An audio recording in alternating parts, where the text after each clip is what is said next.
Welcome back, viewers. You're watching the Savera and I'm Shefali. Shromani Akali Dal President Sukhbir Badal launched a sharp attack on Punjab Chief Minister Bhagwant Mann during his visit to Taran, accusing him of being a mere figurehead while alleging that Delhi's Chief Minister Arvind Kejriwal is the one actually running Punjab's government. Speaking to reporters, Badal said Bhagwant Mann is not the real Chief Minister. Arvind Kejriwal is. The Punjab government is being run from Delhi and the Mann is too afraid to take independent decisions. He claimed that Punjab's administration has become completely subservient to Aam Aadmi Party's central leadership, leaving state governance in disarray.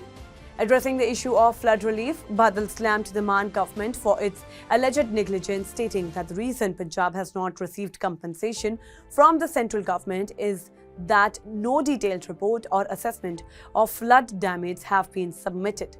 The state government has failed to prepare a proper report and send it to the cabinet or centre. That's why the people of Punjab are still waiting for relief and compensation.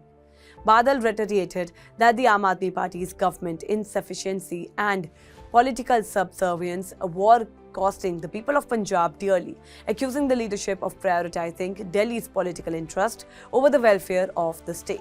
Listen to what he has to say there. देखो हैरानी की गल है मुख मंत्री पंजाब दा तो है नहीं सरकार तो बाहरों चली जाती है असली मुख मंत्री तो केजरीवाल है इन्हें तो पुछदा ही नहीं मैं हैरान है बंदे दी इन्नी भी इन्हें अपने आप को इज्जत नहीं बनाई कि लोग इन्हें मुख मंत्री कह सकते सर अमित शाह ने जब हड़ आया इन्होंने को रिपोर्ट मंगी सी रिपोर्ट मंगी ने हुण तक रिपोर्ट ही तैयार नहीं हुई की करना चाहते देखो एक बहुत वड्डी इन्हां दी कमी नलैकी है तुसी पैसे मंगो उन्होंने आप कहा कि सानू तो कुछ मंगया ही नहीं की कल्ले नंबर कहने की लोड़ नहीं पूरी रिपोर्ट हुंदी है ਜਦੋਂ भी कोई हड़ आउंदे आ नुकसान हुंदा है स्टेट गवर्नमेंट पूरी हर डिटेल भेजदी हुंदी है सरकार नूं ਉਹਦੇ बेसिस ਤੇ ਫਿਰ ਪੈਸਾ ਆਉਂਦਾ ਹੈ ਇਹਨੇ ਅੱਜ ਤੱਕ ਨਹੀਂ ਰਿਪੋर्ट ਕੀਤੀ ਹੁਣ ਵੀ ਜਿਹੜੀ ਭੇਜੀ ਆ 13000 ਕਰੋੜ ਦੀ ਐਵੇਂ ਬਣਾ ਕੇ डिटेल रिपोर्ट नहीं ताई ਹੁਣ ਇਹਨਾਂ ਦੀ ਨਲਾਇਕੀ ਕਰਕੇ ਫਲੱਡਸ ਆਏ ਤੇ ਆ ਜਿਹੜਾ ਹੁਣ ਮੁਆਵਜ਼ਾ ਨਹੀਂ ਮਿਲਣਾ ਸੈਂਟਰ ਤੋਂ ਇਹਨਾਂ ਦੀ ਨਲਾਇਕੀ ਕਰਕੇ That's all for now on this update. Stay tuned to the Savera, download the app and follow us on various social media platforms.